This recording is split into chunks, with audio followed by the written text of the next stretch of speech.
नमस्कार प्रिय दर्शक बंधु मु अजय मिश्र स्वागत करुच्ची विधि विधान ओडिया चैनल पुणी एक नूतन अध्याय को दर्शक बंधु आज अध्याय आसतु जानिबा प्रभु श्रीराम एभली एक शक्तिशाली मंत्र जो मंत्र को तुंडे उच्चारण करिया मात्रके समस्त प्रकार दुश्चिंता बा टेंशन निमिषक मध्य दूर होता है। यही मंत्रर जप विधि अत्यंत सरल। यही मंत्र को जेकोसी दिन जेकोसी समय यह मने मने जप करें।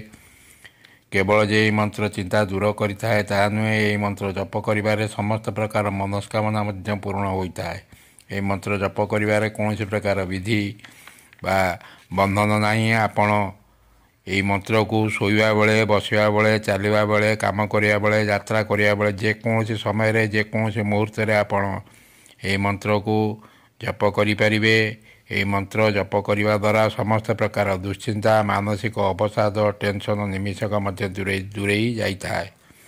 मंत्रटी है श्री राम जय राम जय जय राम, श्री राम जय राम जय जय राम, श्री राम जय राम जय जय राम।